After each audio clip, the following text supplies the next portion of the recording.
Hello. So hopefully we are live streaming on Facebook. Can anyone see it? Yes. So we see it? Yeah. Cool. Yeah. Cool. So welcome everybody to another DSN Forum brunch. Someone's got feedback. This is what happens, isn't it? Technical stuff.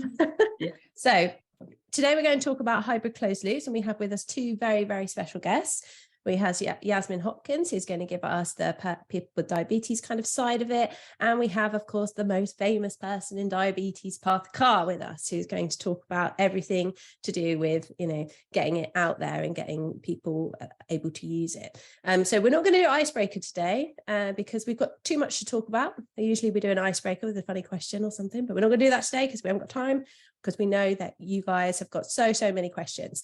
But firstly, what I'm going to do for those of people that haven't seen the draft consultation, just going to get Beth to kind of talk about, what did it look like? What does it say? Why are we doing this talk today, really? Beth. Yeah, so nice. Obviously brought out the draft consultation. I think it was January, February, wasn't it? A couple of months ago now. Everything went a bit mental for that period of time at work. So we know that it is a draft consultation document at the moment. So NICE, the National Institute for Clinical Excellence, their job is to kind of get a group of experts together, have a look at all of the evidence that we have got for hybrid closed looping, and decide kind of where we're going to be able to use that in our own clinical practice. So the draft consultation came out, which we have to specify it is a draft. So we were busy telling patients that yes, this is out, but it doesn't necessarily mean very much at the moment. It kind of was written with a few kind of hints at where we might be able to use this with our patients for people then to be able to write comments on. So anyone could have written a comment. If you're a healthcare professional or people with diabetes, you could have all read it, written a comment, and then sent that back to NICE. So where we are at the moment, that is now closed, if I'm right, Partha. And so it's gone back now to the group who are going to be writing the NICE TA for it, so that they can review all of those comments and then find out if they want to add anything or amend anything, or what actually it will be when it is then published. So we're going to be waiting a little bit longer for the actual documents to come, which will then obviously be implemented down through all the various levels and systems. So hopefully that explains where we were.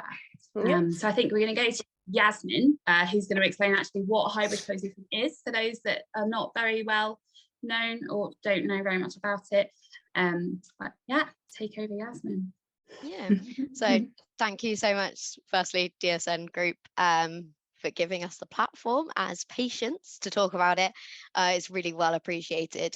So I'm just going to start off a bit before when I had closed loop. I was on MDI for about 15 years, came on to an insulin pump, kind of straight normal insulin pump, which was fantastic. However, as we all know, this disease is completely individualized, and I personally suffered really badly with sickness, stress, mental health problems, and my blood sugars therefore reacted in completely erratic ways, lots and lots of highs. So my HbA1c was above 100, so I'm talking new money, was above 100. I then, thankfully, thank you NHS England, got the CGM, as we all did, and I got it down to 76, 78, which is the lowest in 17 years of having diabetes. I've actually managed to get my HbA1c. Now, through some of my own issues, yes, I put my hands up for the accountability. We all know how hard diabetes is. But some of these moments I was really trying. I'm so fortunate to have such an amazing support network in my family and my partner, my brother, my parents, but whatever I did. And it's the same for so many of us type 1s out there. So I was fortunate enough to then be offered the trial on closed loop. What this actually means for me, and what the difference is that my real-time, my real-time CGM speaks to my insulin pump. So as soon as my blood sugars start to rise, it actually just automatically corrects it. And vice versa, when my blood sugars start to go low, it shuts off the insulin. And that's the closed loop part of it. And I think there's a big kind of uproar, kind of challenge around that a lot of people are saying artificial pancreas. And it's still not, because I have to input the amount of carbs I eat. So that's one of your first kind of definite light bulb moments, is you have to know how to carb count. And this is so precise. I found that I'm a typical type 1. I'm going to say there's a lot of us out there. I go, yeah, piece of bread, sandwich, 30 grams. But as we all know, different ones. So yeah, that happened. So yeah, a bit of retraining there.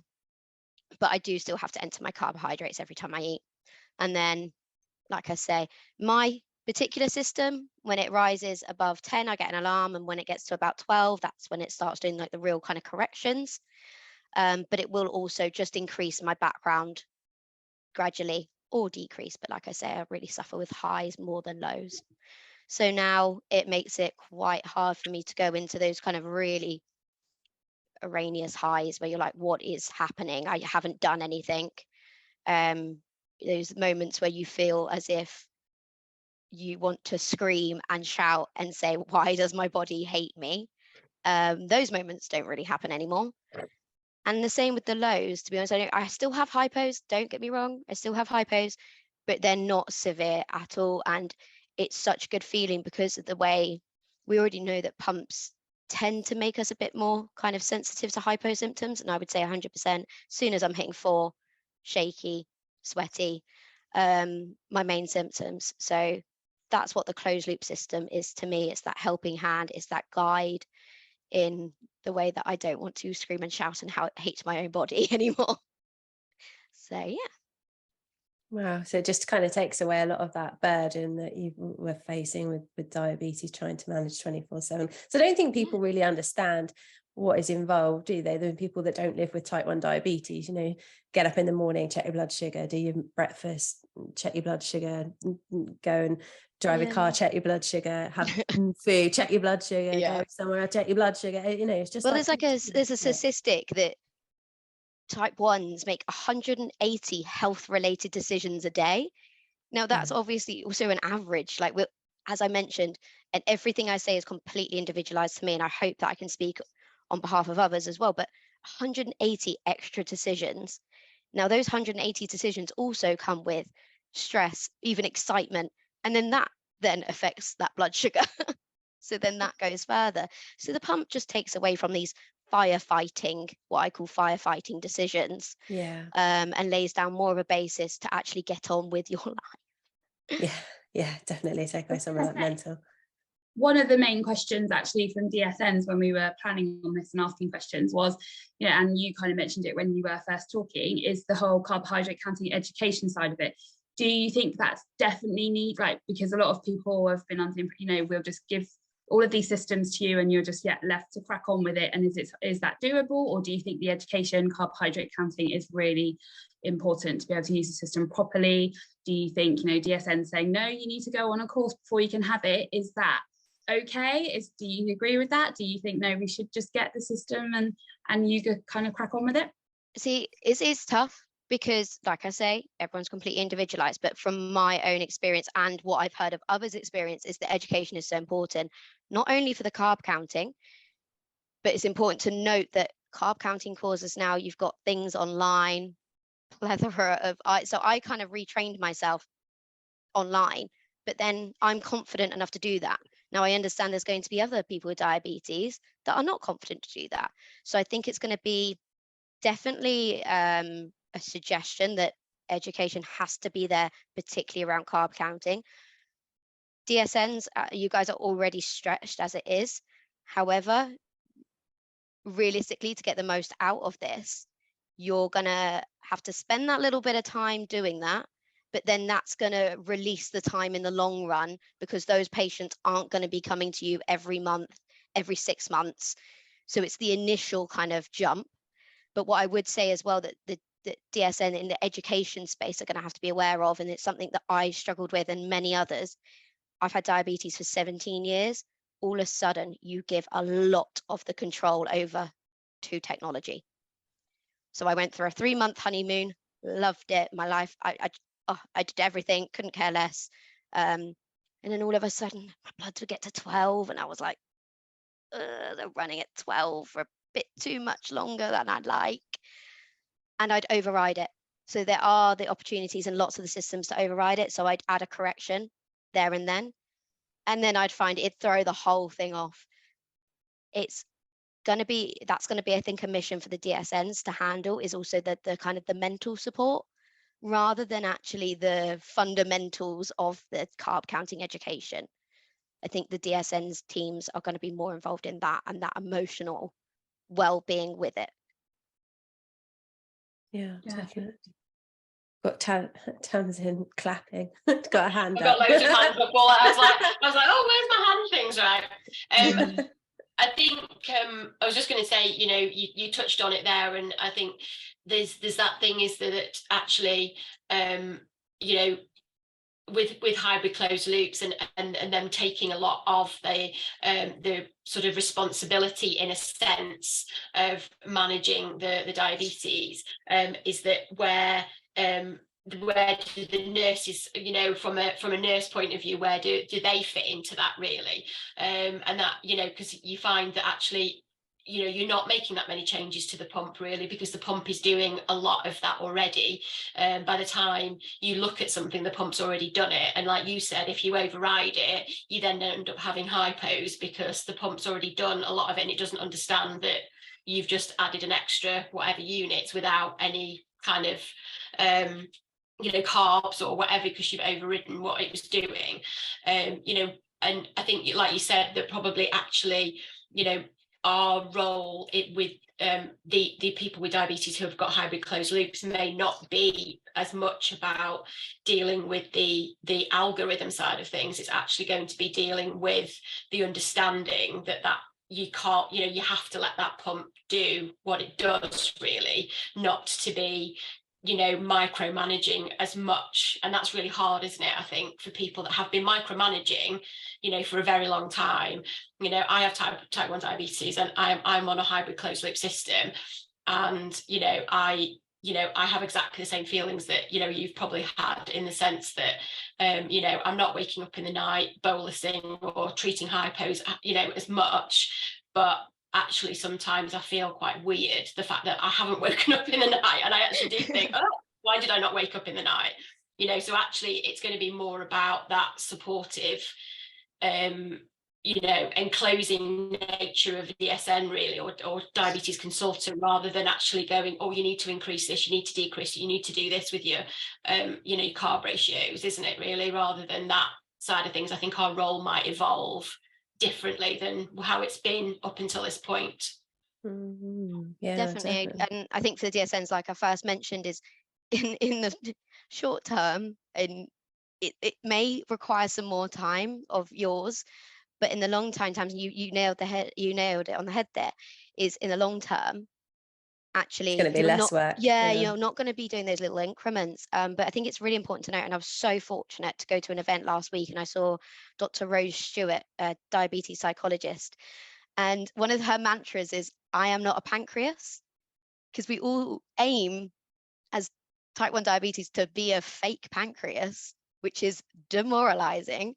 But we also must recognize that the system is not a pancreas. And I think that's really important in that mantra, to kind of say to yourself, and I'm not someone that's into mindfulness or anything like that, but that actually really came out to me in that way, because otherwise, like, this system gives our community the chance to increase their morale, decrease burnout, longer kind of times without diabetes to stress, things like that. And I can see there's a question about mental health. I was going to say, there's a question. You're probably answering that now. Yeah, and in from a diabetes perspective, I kind of I compartmentalize my mental health. I had my diabetes mental health, and then my personal mental health.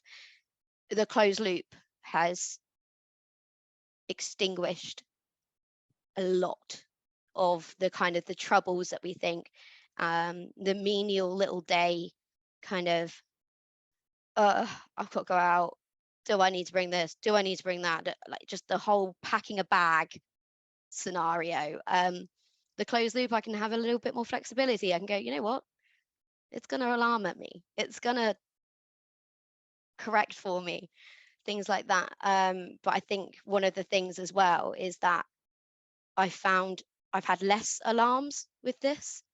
No, I love CGM. I think it's fantastic what we've got access to, but sometimes having those alarms go off 24/7, it can make you think, I want to throw this thing at the wall. And it really does. With this, you still get those alarms, but a reduced amount. And to me, that was a big thing as well. I always say people with diabetes are the best scientists and data analysts in the world, because we constantly look at our sugars. And this has given us now the chance to just look at it. It's a snapshot, and you say, right, okay, the pump's going to correct that. I can move on. So yeah, 100% diabetes distress, not zero, but brilliant. So you would recommend this then to people? So would you say to all type 1s? What do you think?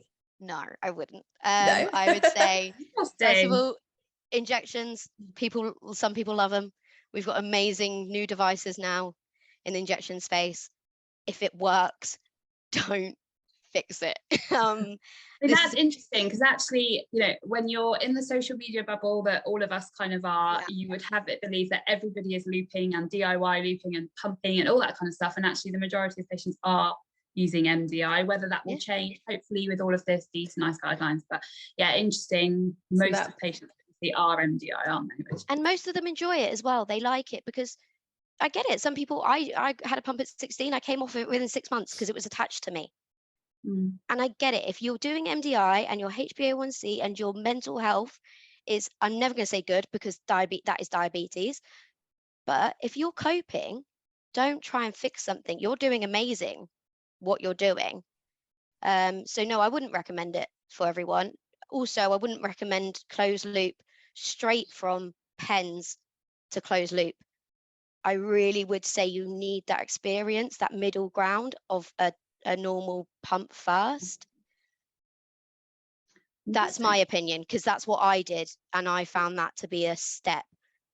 A lot of the device companies do that, but they don't do it for long. They put you on the pump and then they give you 2 weeks before they set up the CGM with it. Is that long enough? I don't know. But some of them will go straight to it. So I think we probably should hear from Partha now. You've been sitting there very patiently, Partha. So what's your plan? What would you love to see? Everyone have a closed loop, or what's the plan from NHS England? Well, let me start by basically, first of all, talking about you all before we go on to the business. Okay. So I think, first of all, fantastic for the DSN Forum for organizing this, and you guys have gone from strength to strength. So that's amazing to see the leadership you guys are providing in this space. And these are very important things, and, more power to your arms. So carry on doing the good work you're doing. And as I've always said, you guys are the linchpin of what we do, and it will come out in the conversation. This closed loop is not going to happen without you guys driving it. It's not going to be the consultants. It's going to be your good self. So thank you very much for the leadership in this space.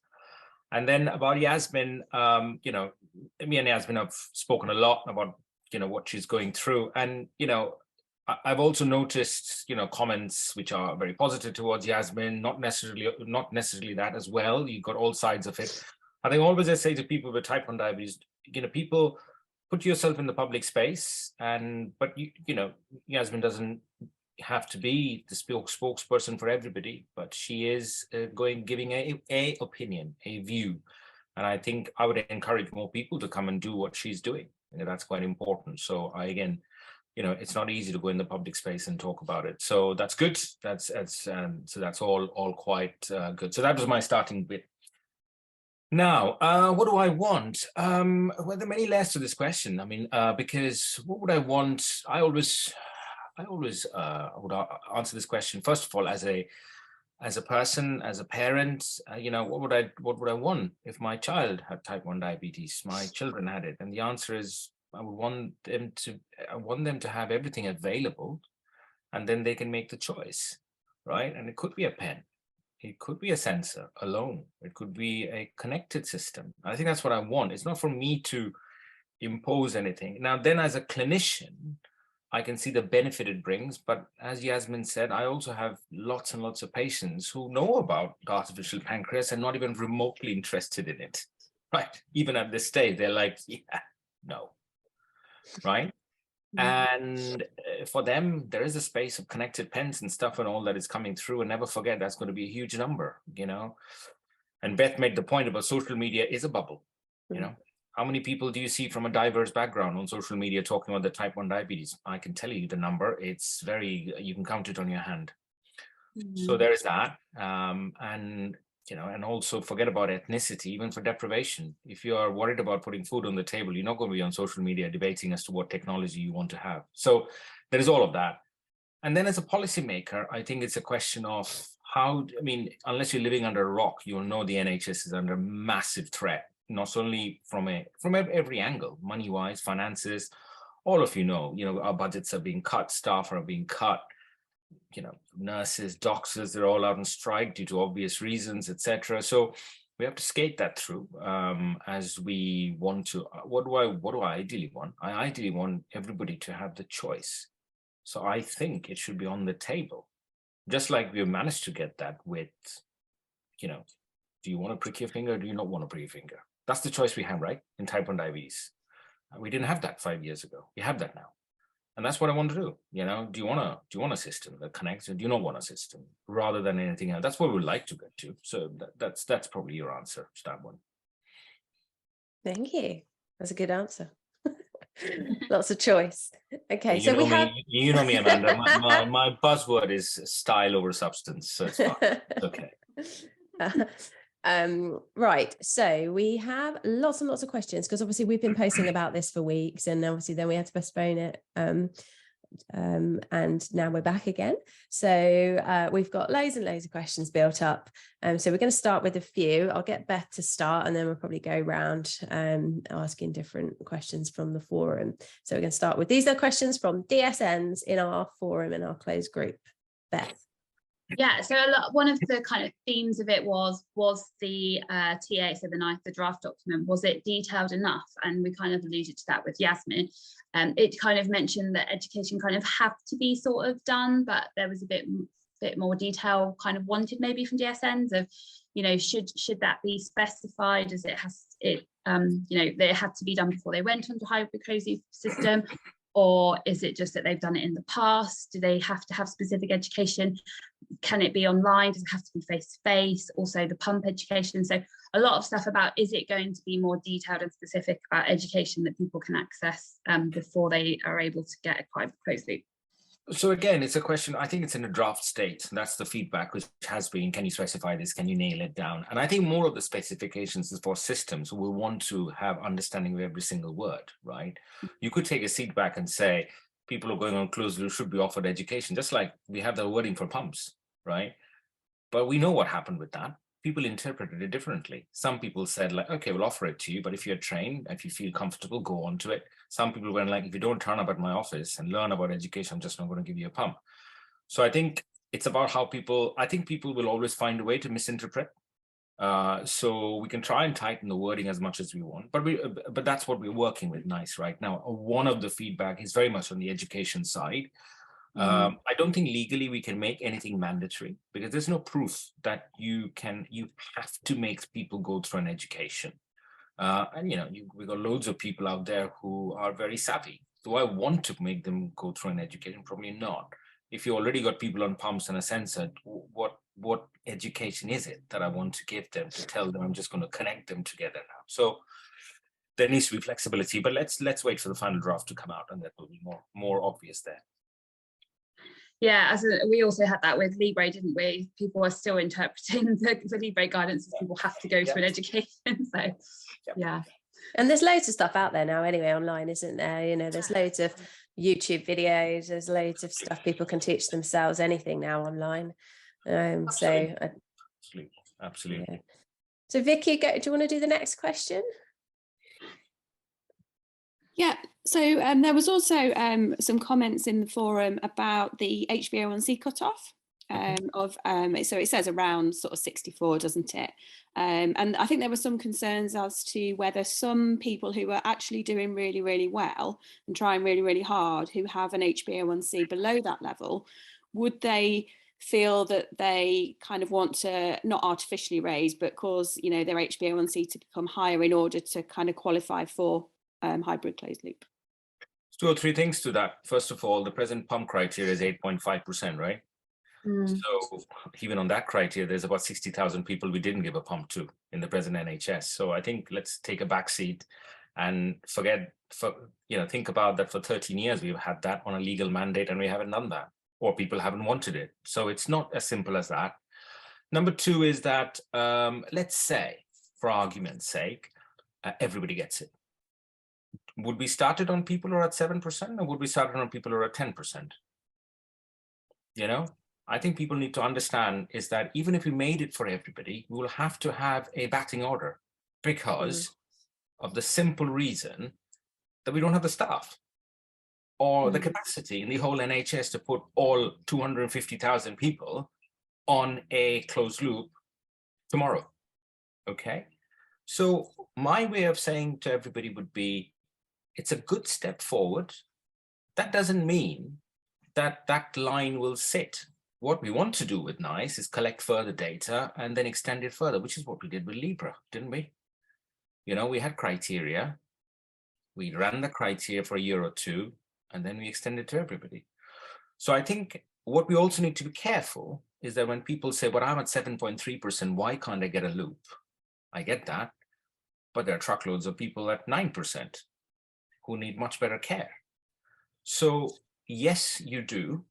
And everybody does, and we're working to get it to everybody. But even if by magic tomorrow everybody gets it, I can absolutely assure you that every department will need to have a batting order based on deprivation, based on need, based on clinical, all of that will come into play. And higher HbA1c or suboptimal diabetes control has to be out. That's what we do, right? That's what we always do. And I would ask any person with type 1 diabetes, and I can understand people saying, what about me? And I would say is that absolutely, but in a finite NHS system, we have to look at after our staff as well. I cannot go out as a national lead and say to staff, burn yourselves to the ground to give everybody everything right now. If I lose the staff, there is no closed loop happening. This is not like giving out flash glucose monitoring. And that's what I say to people. So have patience. As I've always said to everybody, we have a strategy which has worked really well. And the same will happen with closed loops as well. Yeah, I mean, quite a lot of the questions from the forum again were coming around that. Will there be extra money? Will there be extra budgets for staff? Because, I mean, I am the only DSN in my area at the moment due to sickness and lots of other things. So, I mean, the idea of me doing all of this for 250, obviously just for my area. But yeah, is there going to be any thought to kind of budgets, money for extra staff? Yeah, absolutely. So there is a budget impact test going on. There's a workforce implications going on. Should it be in every center? Centers which are really struggling with staffing? I don't think it should. We can't start just saying to everybody, go for it, right? Should be, this is what we are working with the pediatric diabetes community, the consultants. They are submitting us a plan about priorities, what their workforce needs are. Do we start to help the workforce by people already on pumps and connect it? So you have some starting points, but the pressure is lower than putting everybody on a closed loop. We have to be practical about it. We're not going to get everything right. But I think, let's say, for example, again, I ask people to think, let's say I get some more funding for staff. Where is the staff? Yeah. Where are the trained? Exactly. We're always having to think outside the box. Exactly. So, and this is not something we can we need trained staff to deliver this. Even if we extend out in the community and ask people with type 1 diabetes to come and do it, even then. So I think money is just not the answer. We can bring money. So we need to be pragmatic as to how we deliver it. How many can we feasibly deliver in year 1? Then year 2, then year 3. And all of this time will be spent in trying to recruit staff, training up other centers, and all of you, the nurse colleagues that are there, very well, we can close our eyes and talk about 20 centers who will fly with this. And we can also talk about 20 centers who are going to go like, Jesus Christ, what now, right? So we can't go on everybody at the same pace. So there has to be centers to begin with, supporting everybody else, doing the training across. So there's got to be a very structured way as to how we deliver this. So to everybody who raises the question, will there be a huge influx of workforce? Well, first of all, do you need a huge influx of workforce? That's the question that is being asked. Is it about consultant time? No, I don't think so necessarily. I think it's about dietetic time. I think it's about DSN time. It's about then saying that we need to have our trained DSNs doing these roles, and we need to have other staff then to look after the inpatients and others. You know, we need to have a thinking process on how we do it. So it will happen. Don't worry, there's a structured plan. It will not make everybody happy, but it's not a job to make everybody happy. We'll get there. I think we had these concerns when Libra came out, didn't we? And we've got through that. You know, how much percent of the country are now on some form of either Libra or CGM? Quite a lot. You know my saying about this whole thing. I always use the phrase tip of the spear. You have to take it through somewhere, and then you open it up and get more people to engage. Yeah. It will happen. Libras happen, CGM pregnancies happen. This will happen as well, but not everything instantaneously. Yeah. I think the slight difference is we've obviously had the pandemic, and so we're still dealing with a lot of, or I'm definitely still dealing with the backlog. Absolutely, and we know the problem there. People have missed out on the normal appointments, so we need to be careful as to what we're trying to do and overload the system. So yeah. Okay, so let's go to Tamsin next. Tamsin, do you want to see what other questions we had? Yeah, I mean, I think you probably touched on it, but you know, perhaps what you know, people with diabetes maybe don't kind of need to know in a sense is that, you know, we have a body of people, don't we, in our areas, in our counties or whatever else like that, and that they have the hands on the money. So although we may want to say, oh yes, you can have a pump and a hybrid closed loop system, we are actually battling about people that are slightly higher up above us that have control of that money, and obviously we know with Libra that it took quite a while for some of those CCGs, as they were at the time, and now ICBs, to you know, agree to actually fund those Libras. You know, from my perspective, you know, who's kind of knocking on their doors, because if I'm knocking from underneath, but if nobody's knocking from above, you know, you don't feel like you get very far. You know, who's kind of like poking them, really. So there's a fundamental difference between Libra and this. Libra came without any NICE backing behind it. The NICE backing has just come about 11 months ago, right? So that had no legal mandate. It was basically patient power, right? This is different. This has got a legal mandate on it. And there is a legal obligation for people to deliver. The question is in what time frame we deliver, right? So if we suddenly go like, we'll give everybody a closed loop in 3 months, right? Well, that's just impractical and silly, right? But if we say, look, we can do this over 3-5 years, right? Gradually steady as she goes. I think systems also need to be given the opportunity to understand the cost. That's what we're doing, the budget impact test. What is the cost pressure on the budget? What is the cost effective price? These are all important. So there are 2 steps to it. One is, if you look at the NICE guidelines, what does it say? It says, yeah, we agree with the science, but it needs to be a slightly cost effective price, right? That's the negotiation that's going on behind closed doors with us and industry and all that conversation going on. Can you get to that price? That's the first step. If we get them to that step, then we know that it's effective use of taxpayers' money, right? So we cross that bit, but you still have to spend money, all right? Even though it's cost effective, you have to spend it now. So then what we do, which is called the budget impact test to see, so if we spread it, what is the cost? So you need to think about, for example, if somebody's on an existing pump and a sensor, Dexcom One or Libra, and they go to a closed loop, the total additional cost per year is only £1,000. That's all. That's it, give or take. But if you're starting from zero, they have, let's say they just have a sensor, then the cost price is very different because you're adding in the pump and everything else and the higher sensor. So there are many ways of looking at how you do cost pressure. So to your question, Tamsin, that's exactly what we are doing, and which is what we're going to say to the system. This is the expected cost, but we're going to spread it over the years, and then we see how we go to try and make it through.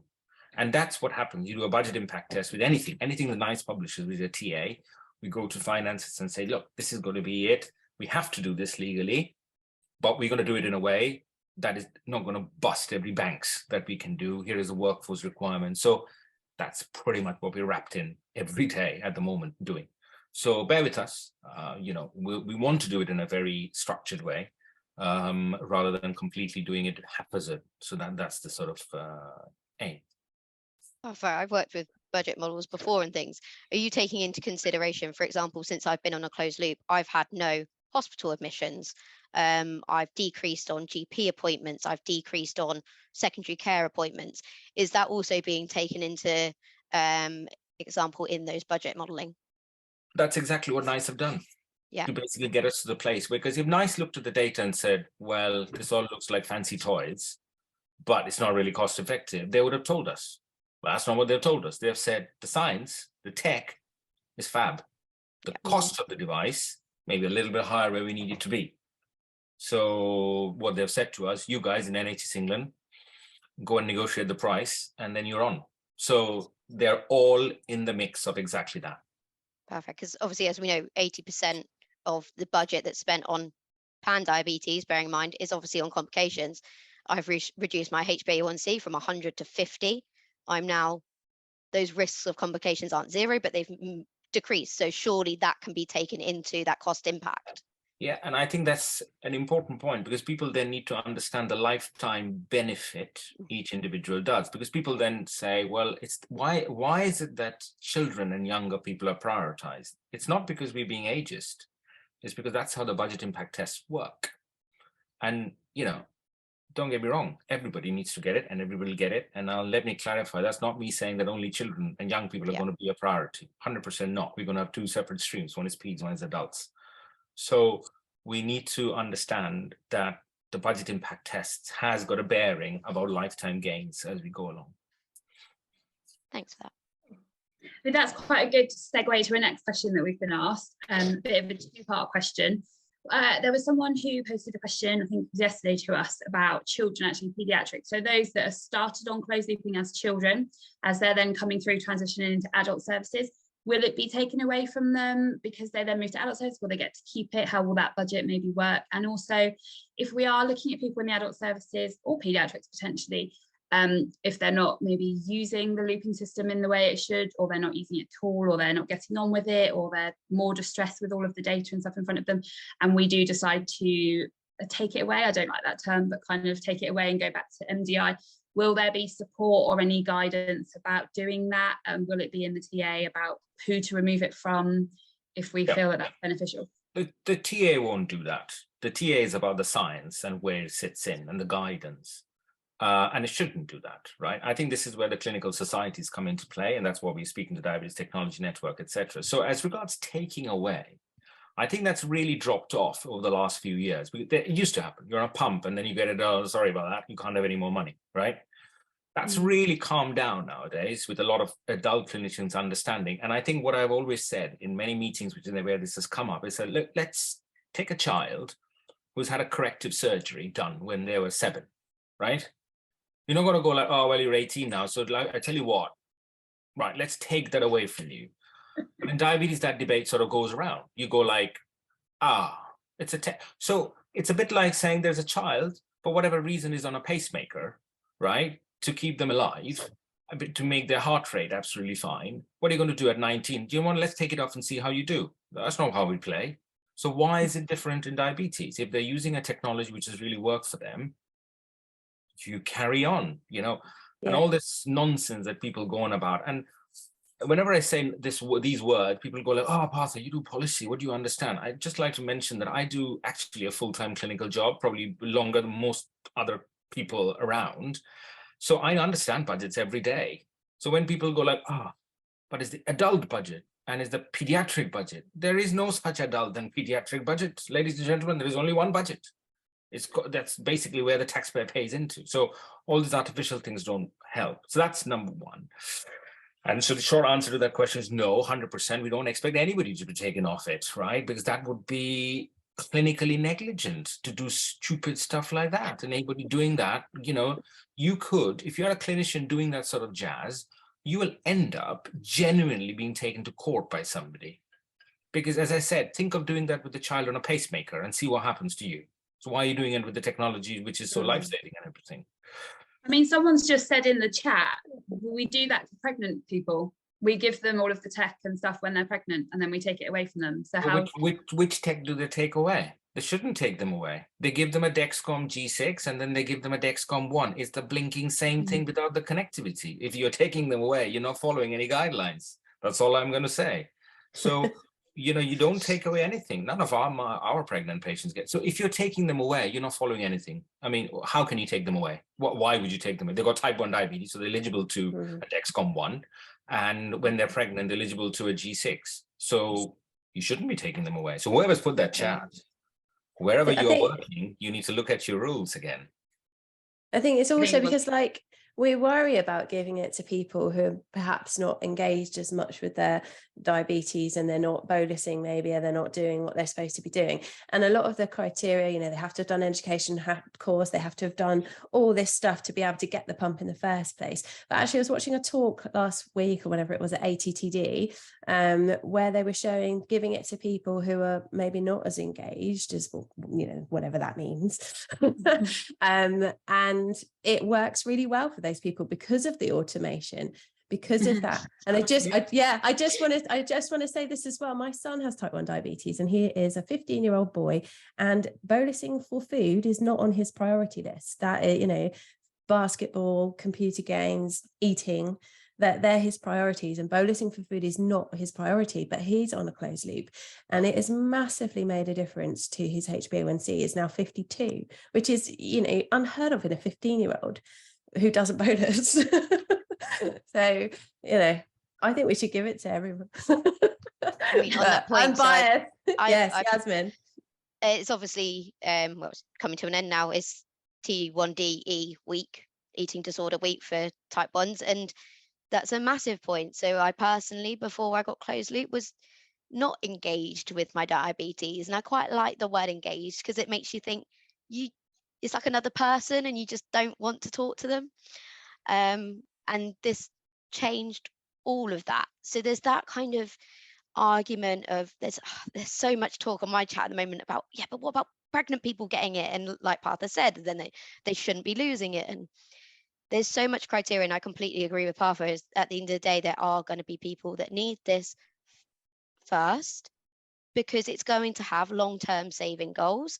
And that's what I think the DSN people should be thinking. You guys should be thinking, okay, in the long term, this is going to really benefit our job satisfaction as well. But it's going to be more of a mental health ride now on that point. But we have seen, like, is it because it's a novelty factor? Did you find that, Yasmin? So did you, when you first have it, was it like, oh my God, it's a new shiny toy, which we kind of have seen a little bit with the Libre, and like we give them a new shiny toy, they're very much engaged. After a while, it kind of waned off, and we have the same sort of thing going on. So do you feel like that might be something that happens? Or 100%. It happened to me with Libre. My nanny self-funded Libre for me, and then it was a shiny toy, and oh my God, this is amazing. And then all of a sudden you're like, data overload. And like I say, diabetes, you're the best scientists in the world, guys. If you've got diabetes, trust me, you're really good with numbers. But it does. And that also happens on these closed loop systems, things like that. However, though, with the closed loop system, because it does give you that boost that maybe you weren't able to get before, it makes me healthier mentally and physically. So it keeps you engaged with that person. It kind of connects you as a kind of metaphorical way to think about it. So yeah, you definitely get that new buzz, but it continues because of the way you're feeling. Diabetes, you never feel what it's doing to your insides. This gives you the opportunity to do that. Yeah, and I'm going to add, you know, which is why the NICE TA, which we are working with, is not going to have a criteria of don't give it to them and don't give it to them. It's not up to us to sit and judge who should and shouldn't get it. I hate this sort of narrative that has come around in the NHS with diabetes, right? You don't live their lives. You put everything on the table that the guidelines offer, and then you see how it goes. And so there are so many patients who try the Libre, come off it, take a break, try again, go back again. They're all part of standard care. So that's the way to look at it. So I think, to the questions, I think that sort of thing that we need to make, and of course, you know, closed loops, we need to make sure that we're giving them something that is safe. If you're worried about safety, that's a different matter altogether. Then you work to see what else is going on in their lives, which is causing the safety factor that they can't maintain the technology. So I think there are all those things in the mix, I would say. Cool. I think Tamsin had a question, or Vicky. Yeah, I mean, think talking about the fact that you know, people have said on hybrid closed loops, the HbA1cs have been better than they've ever been, and obviously potentially dropping, you know, reasonably significantly. Was there any worry about obviously retinopathy, or do we avoid it in people that maybe have active retinopathy if the HbA1c is going to be dropped rapidly? Nope. What you do is you keep an eye on things. You know it's a risk factor. You organize retinal scans as you may be worried about it, right? It's no different to us doing it in type 2 diabetes when you're using a drug and you go, okay, this might work like an absolute bomb. What do we do? It's not different, right? So I think you need to have those sort of safety markers there as you go along. So from my point of view, you know, we have had population level change in the adults and pediatric across the board for the first time in 10, 15 years. And that's happened because we have rolled out sensors everywhere, right? People just have, and that's brought amazing changes in A1C. So it didn't happen in the closed loop pilots. And we've kept an eye on them. They're doing okay. So yeah, that would be the usual things that we would say, as you would do with anybody whose HbA1c might improve dramatically. He's probably about to comment, I would imagine. Becky, Queen of Eyes. Let's see what she says. So do we have any more questions on the forum? Yeah, there was one comment really. Well, I suppose it is a question. Has the messaging that closed loops are the answer to everything been harmful in terms of potentially damaging relationships with teams? So I guess between possibly patients and teams, and setting unrealistic expectations. And I suppose there was another little comment there actually from Amanda about how, and I think kind of Yasmin touched on it, that it can be quite difficult to let the technology do the work when obviously you've been so used to, you know, making hundreds and hundreds of decisions. And sometimes people are striving for that very kind of micromanagement, trying to get that, you know, perfect line that your glucose levels are always within that target range. So I suppose, yeah, that was just one of the comments that had come through. Yasmin, what are straight lines for? Straight lines are for dead people. So I think, let me answer that question. So I think, first of all, when people, with that question, is that, do you think the messaging that closed loops are the answer for everything? I'm not quite sure that anybody in the NHS circuit has said that. Right, if you read it from the media, you might as well believe that immigrants are the reason that NHS are failing, right? So it depends as to what you read and what you want to believe. So that's the media, and that's your own bias and what you want to think about. As regards the messaging has been quite clear. It's an option on the table. It's the next best thing available. After this will come the, you know, the one which isn't the hybrid, which is more automated. That will be the next thing. And hopefully someday there'll be, you know, immunotherapy or whatever be the case. You know, but the point I always say, it's the next best thing available, right?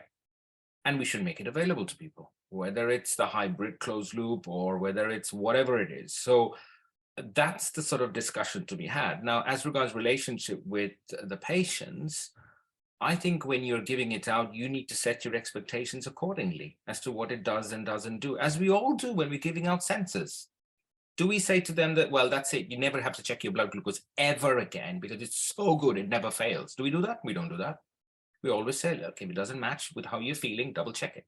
You know, sensors, they are technology. So I think I would be surprised if anybody from the NHS has given that message. And my message has been very, very crystal clear, which is it's the next step of evolution. That's the science which is available. And if you then look into where we are, let's not forget our own privilege, right? You know, we are a country which has nearly got 90%, 85% of people on sensors. And we're now talking about matching it up with closed loops, while lots of parts of the world don't have insulin. So steady as she goes, I would say.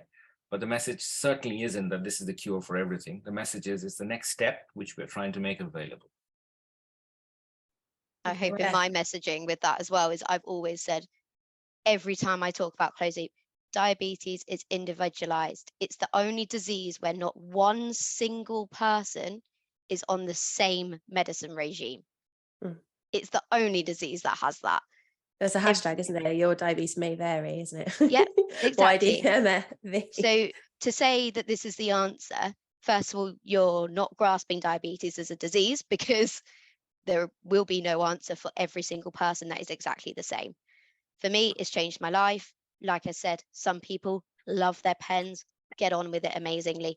Don't fix what isn't broken.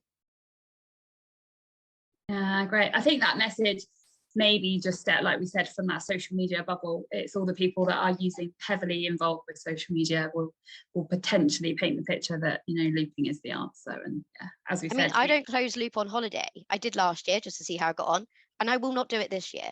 I like to sunbathe. It is not appropriate to sit there with insulin in the sun.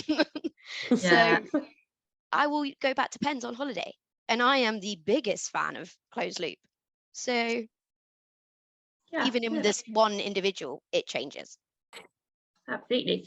One of the questions as well was, Partha, will the pump TA be revisited anytime soon so that it becomes a combined one maybe? Or that's certainly what we have asked NICE. It makes sense. You know, we need, there are things in the TA 151. It's a different matter altogether. Nobody followed it. TA 151, which is 13 years old now, which are not in this TA. For example, disabling hypos, children ages 0 to 12. There are lots of factors in there. So we have officially from NHS England asked NICE to look at amalgamating the TAs and making sure it makes sense that we have one rather than two different pieces lying around, which can confuse people. So I think and we know that NICE takes like certainly technology moves faster than NICE. So it's a good opportunity. In general, yes. But I think in fairness to NICE, I think in the diabetes world, they have moved pretty sharp. I mean, I think over the last few years, their relationship with us has been phenomenal. I mean, if you look at, they are more progressive than most of the universal guidelines that are out there, right? There's not many countries which have guidelines saying flash and CGM for everybody and closed loops at this stage. I think, so I went to ATTD last week. We were pretty much the talk of town because our guideline was ahead of every other country sitting there, how is this working out? So we are having a lot of interest from other countries about the dynamics of the money. So I think you're absolutely right about, but I think we have got Sam Roberts as the chief exec of NICE, with whom we work quite closely, and she's been phenomenal. I mean, she's been brilliant about getting technology moved and looking at different ways. So yeah, let's see.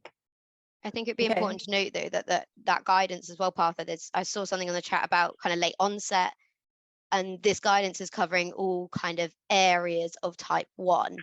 And maybe insulin dependent would be, I know there's type 2s, but LADA, MODI, those people, are they included in that as well? Because I think that's a massive concern from our community.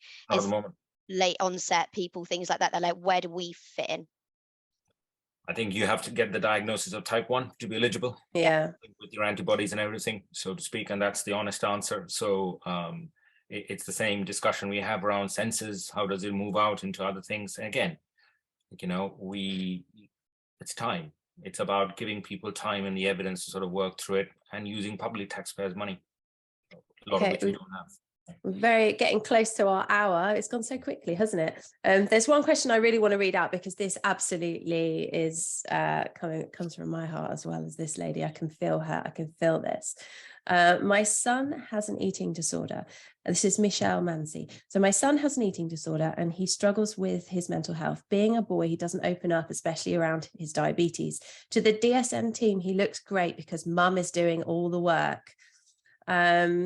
But the distress it puts on us as a family is huge. But on paper, as to say he looks like he's doing well, but it's not the real picture. How do we identify these teens that would possibly benefit from closed loop, even if, you know, mum's covering up all of the work that's going on behind the scenes to get this child into you know, a decent range?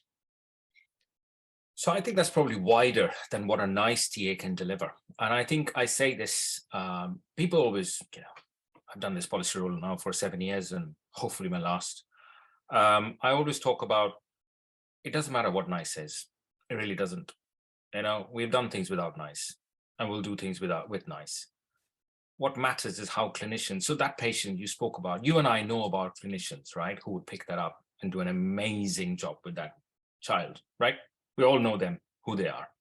We also know centers where they will not be able to pick it up and do what's necessary for this child. I don't think there's a template for it. I think there needs to be better understanding from clinicians about what people with type 1 diabetes go through. And I say this with utmost respect to a lot of colleagues. It's more than a job. And I think I always say that people believe they're doing a good job. Not everybody is. And that's not their fault. And it's not all about workforce either. I think you need to understand type 1 diabetes and the impact it has on lives to sort of sit there and listen. And I don't think in clinics, especially doctors, do a lot of listening. And that's a problem. And I don't think it's a nice guideline thing. It's about the clinician concerned who has the necessary skills to pick that up, or, as you say, the angst of the mother who's struggling with everything and doesn't quite know what to do the next step, right? And that's also a reason why you see a lot of teenagers coming off pumps and closed loops, because their mom and dad have done the best thing that's possible for them. All of us who are parents will know that, right? But they then get into that phase where they're independent and the rebellious phase kicks in. They want to come off the stuff.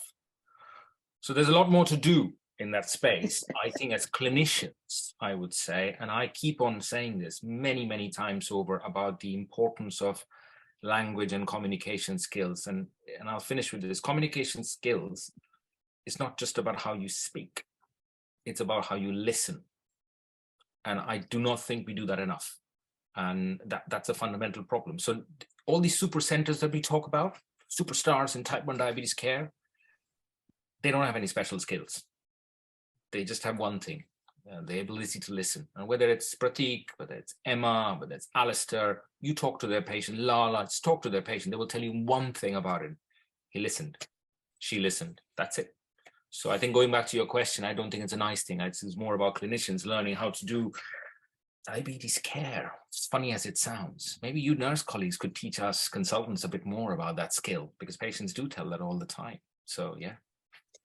Maybe more psychologists in the service as well. That always comes up at every single one. Let's not go there.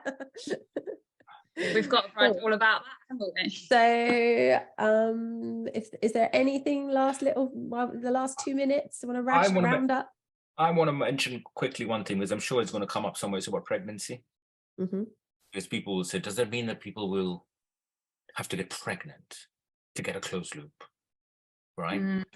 Or do they pretend that they want to get pregnant so they get a closed loop? And then never get pregnant for the next 6-7 years. No, we can't do that. So we have asked, and also there's an important, beyond the sort of, jokes about it, I think the important thing here is, what do you do if there's a woman who wants to get pregnant, gets the closed loop, gets the pregnancy happens, and then what do we say to the woman? You lose your closed loop? These are big ethical questions, because I won't be able to do that. I can tell you that right now. One of my patients comes from and says, well, I'm on the closed loop. Shall I? And I'm just going to say, no, carry on. But I can do that because I'm Partha in Portsmouth. And everybody's going to go like, oh, okay, then, oh my God, right, carry on. But everybody's not in the privileged position I am in. Okay?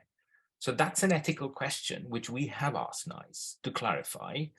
What do we do at that point of time? Because they may not fit the criteria anymore. So what do we do now? So watch this space. There's a lot of conversations going on in this space as well. And there's some really powerful data coming out from Helen Murphy's team, which should help us. So let's see how we go with that. Cool. One final question. Do you know when we can expect the actual TA to be published? Yeah, hopefully we are aiming for May. So it gives us, hopefully. And I would like to, I've already stated to everybody concerned, we would like to roll from Q3 in financial year, which in simple plain terms means October. September, October is my start date. So that's my target. And I've made it very clear to all teams concerned, that's the start date to go for. And people always go, why can't it happen right now? I mean, come on, January is when they published it. Well, there's a reason for it. Once NICE publishes their document, there is a 3-month timeline where we have to deliver it legally. That's what the strength and the negative thing of a TA. And to everybody with type 1 diabetes listening, we are not delaying the process. There are 2 or 3 things that we are doing. 1, we're negotiating with companies the price. 2, we're talking to teams about workforce. 3, we need a delivery plan, i.e., how do these Hamptons, how do you order the blinking system, right? We need to get this in place from October onwards. So that's the time we need to get there. So it's not going to take years to get there. So hopefully we should kickstart this year. All right, our time is up. We're actually over time. So Yasmin, final words from you, and then we'll all say goodbye. Yeah, no, thank you. First of all, I think the DSN, all of you out there, will definitely be driving the support for this. And all I want to say from the patient perspective is, yeah, short term there might be a bit more education, but long term the nitty and gritty really is going to be decreased. We've got 400,000 patients. I mean, not all of them are even going to be wanting this, but for the DSN team to kind of support us, and I've had fantastic care, shout out to Bournemouth Hospital, to the fact that I've moved to London and still not even moved my care.